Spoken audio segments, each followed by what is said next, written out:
It was late, the kind of late where the world feels too quiet and every creak of the house sounds like a question with no answer. He sat there alone, staring at the empty chair across from him, the chair where she used to sit, the chair that still held the faint outline of her presence, like a ghost he couldn't let go of. In his hand, a crumpled receipt, $47.32 for an Uber ride to work, because the car, the one he'd paid for, was gone, taken by her. And yet, somewhere out there, she was laughing with someone else. He whispered into the stillness, "Am I crazy?" The words hung there, unanswered as the shadows stretched long and thin across the floor. This is how it ends, or maybe how it begins. He wasn't the kind of man who had much to give. Not in the way people usually measure it. No big bank account, no fancy title, just a paycheck that barely stretched from one month to the next. But what he had, he gave freely. Every last dime, every beat of his heart. Her name was stitched into his soul long before they stood in front of a preacher in September 2024, promising forever. He'd been paying for her car, her phone, her life, even when she wasn't working, even when they weren't quite together. Why? Because he loved her, because he saw something in her eyes, a spark, a promise that made him believe she could love him back. September came like a golden thread, weaving them into a marriage he thought would hold. The ceremony was small, nothing grand, just a handful of chairs and a vow spoken under a sky that seemed to smile. He remembered the way her hand felt in his, soft, warm, a lifeline. For a moment, it was perfect. But perfection is a fragile thing, and the cracks were already there, hidden beneath the surface like fault lines waiting to split the earth apart. They fought, not the quiet kind of arguments that fade with a sigh, but the kind that leave echoes, sharp words, slammed doors, and silences that grew heavier with every passing day. He didn't have a father to show him how to be a man. No one to teach him how to stand tall when the world pushed him down. He'd figured it out on his own, piecing together what love might look like from the scraps life threw his way. And he poured it all into her. The car payment wasn't just money. It was a vow, a silent, "I'll take care of you," when words failed. But love, he was learning, doesn't always come back the way you send it out. It started with a fishing trip.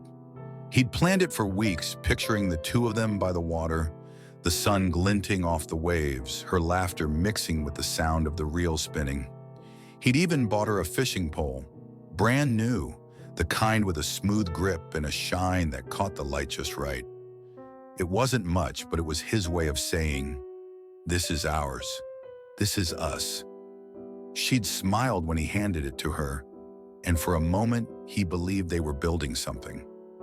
They weren't officially together then, not by title anyway, but he was still paying her car payment, still calling her late at night just to hear her voice. She knew how he felt. She'd promised him, her words soft as a breeze, that she wouldn't do anything behind his back. And he'd clung to that promise like a man drowning clings to driftwood. So when they got to the lake, the air thick with the smell of pine and water, he thought it was a turning point. Then she said it. "I want to go see a friend." Her voice was casual, too casual, like she was asking to grab a coffee. He froze, the fishing line limp in his hands. "A friend?" he asked, and she nodded, eyes sliding away from his. He knew who it was, the guy she'd sent pictures to. Pictures he wasn't supposed to know about. Pictures that made his stomach twist when he accidentally found them on her phone months before. "I'd rather you didn't," he said, keeping his tone steady, though his chest felt tight. "You came here to be with me."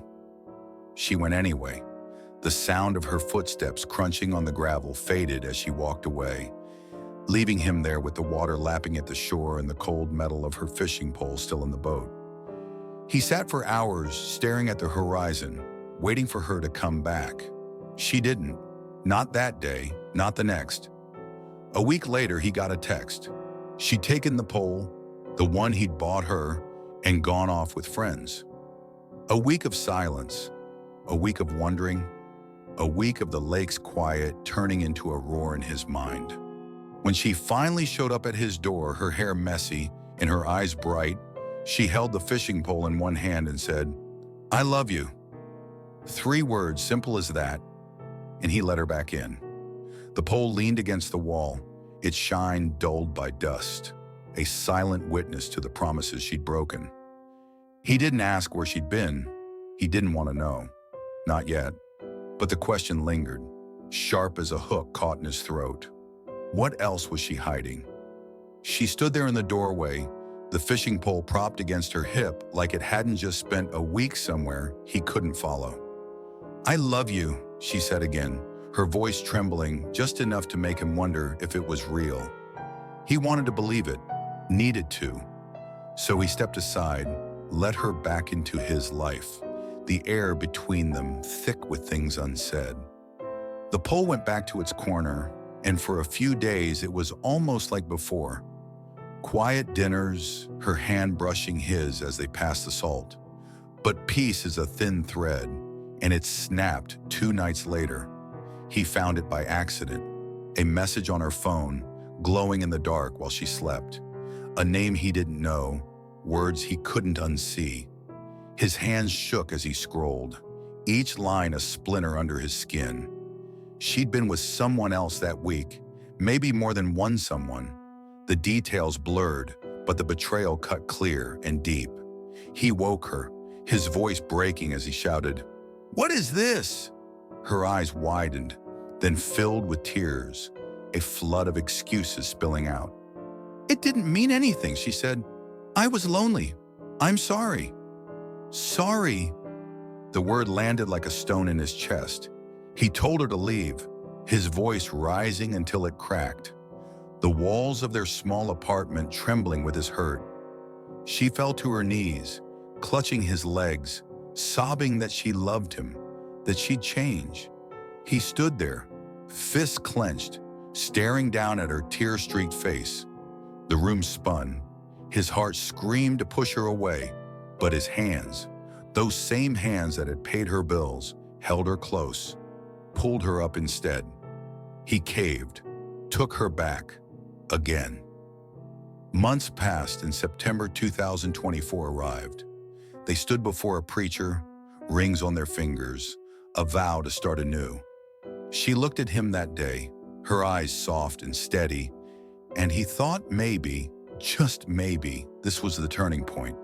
The arguments came anyway, sharp and relentless, like waves wearing down a cliff. He couldn't forget what she'd done, couldn't unfeel the ache that lingered every time she smiled. "I need you to trust me," she'd say, her tone sharp with frustration. "I said I'm sorry, but trust isn't a switch you flip."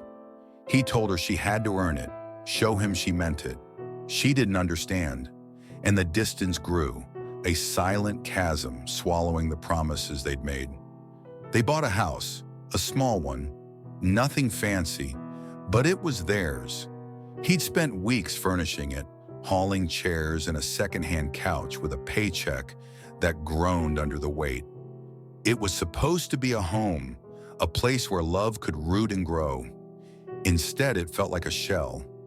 She'd sit across from him at the table, her eyes on her phone, the clink of her fork against the plate the only sound. He'd watch her, wondering when she'd stop wanting to be there, when he'd stopped being enough. He tried to bridge the gap. One Saturday, he took her to an adoption center, just to look at dogs. He couldn't afford another one, not with her dog already in the house, a $500 expense he hadn't planned for, not with the car payments and the bills piling up.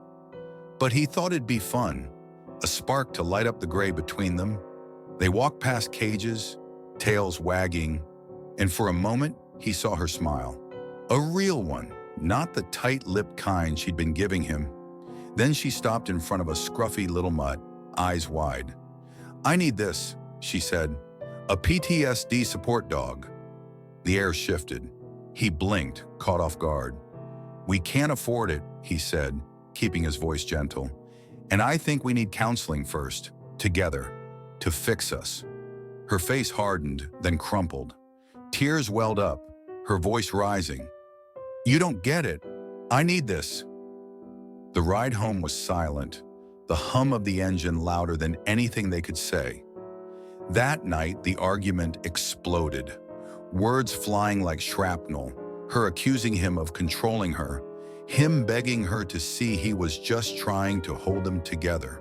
The house swallowed their voices, its walls standing witness to a love unraveling. She broke not long after, packed a bag and went to her mom's, leaving him with a half-empty closet and a divorce threat ringing in his ears. Her mom called later, voice cold through the phone. You blame her for everything. He tried to explain. He didn't. He just didn't know how to say it right. But the line went dead. He sat on the couch, staring at the spot where her dog used to sleep. The silence pressing down like a weight he couldn't lift. The house wasn't a home anymore. It was a cage, locking him in with his doubts and the ghost of what they'd been. She was gone, but the car wasn't. Not technically.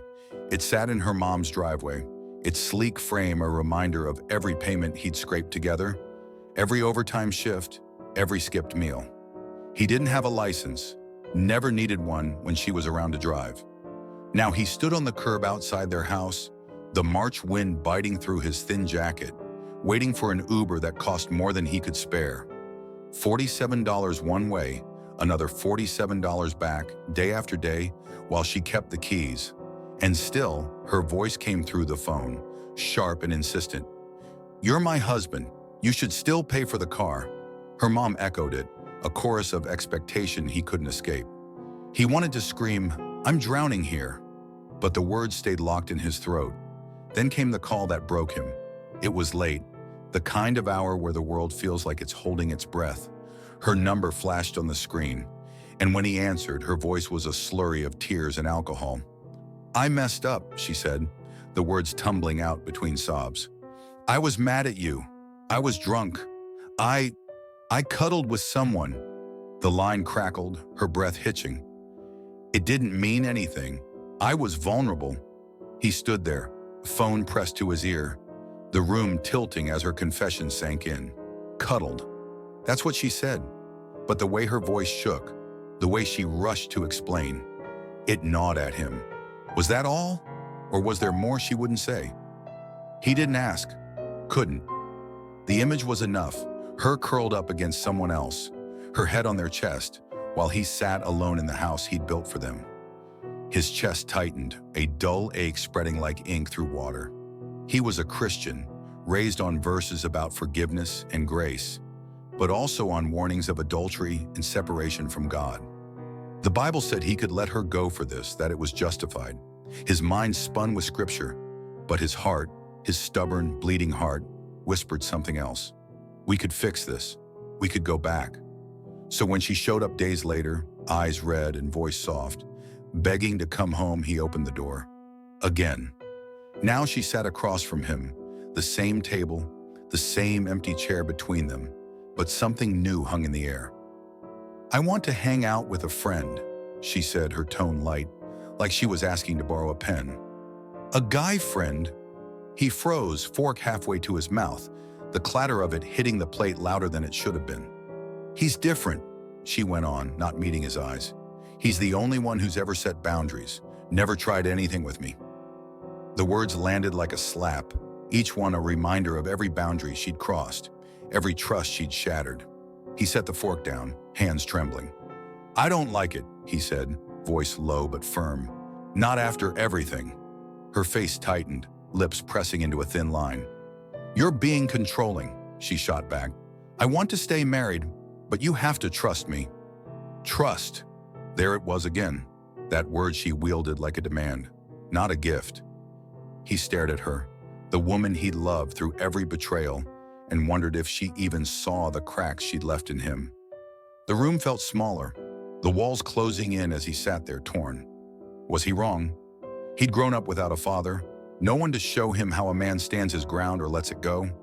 He'd learned love from trial and error, mostly error, and now he was here, paying her bills, forgiving her sins, setting boundaries that felt like lifelines to him, but chains to her. "Am I crazy?" he asked. Not her, but the silence. It didn't answer. Later, alone, he eyed her phone on the counter. It sat there, screen dark. A Pandora's box of secrets he could open with a swipe. He wanted to check it, to see if this friend was really what she claimed. But his hand hovered, then fell. She'd call it a violation, another mark against him. He sank into the couch, head in his hands, the weight of it all pressing down. She wanted to stay married, she said. But what did that mean when every step she took pulled them further apart? And why, after all this, did he still believe they could find their way back to the love they'd lost? The house was quiet now, quieter than it had ever been. He sat on the couch, the one he'd dragged home on a borrowed truck, its faded cushions sagging under his weight. Across from him, her chair stood empty. Not just tonight, but every night since she'd started slipping away again. The table between them held a single plate, his dinner half-eaten, the fork resting where he'd dropped it. The silence wasn't peaceful, it was heavy, thick with the echoes of fights and promises and pleas that had gone nowhere.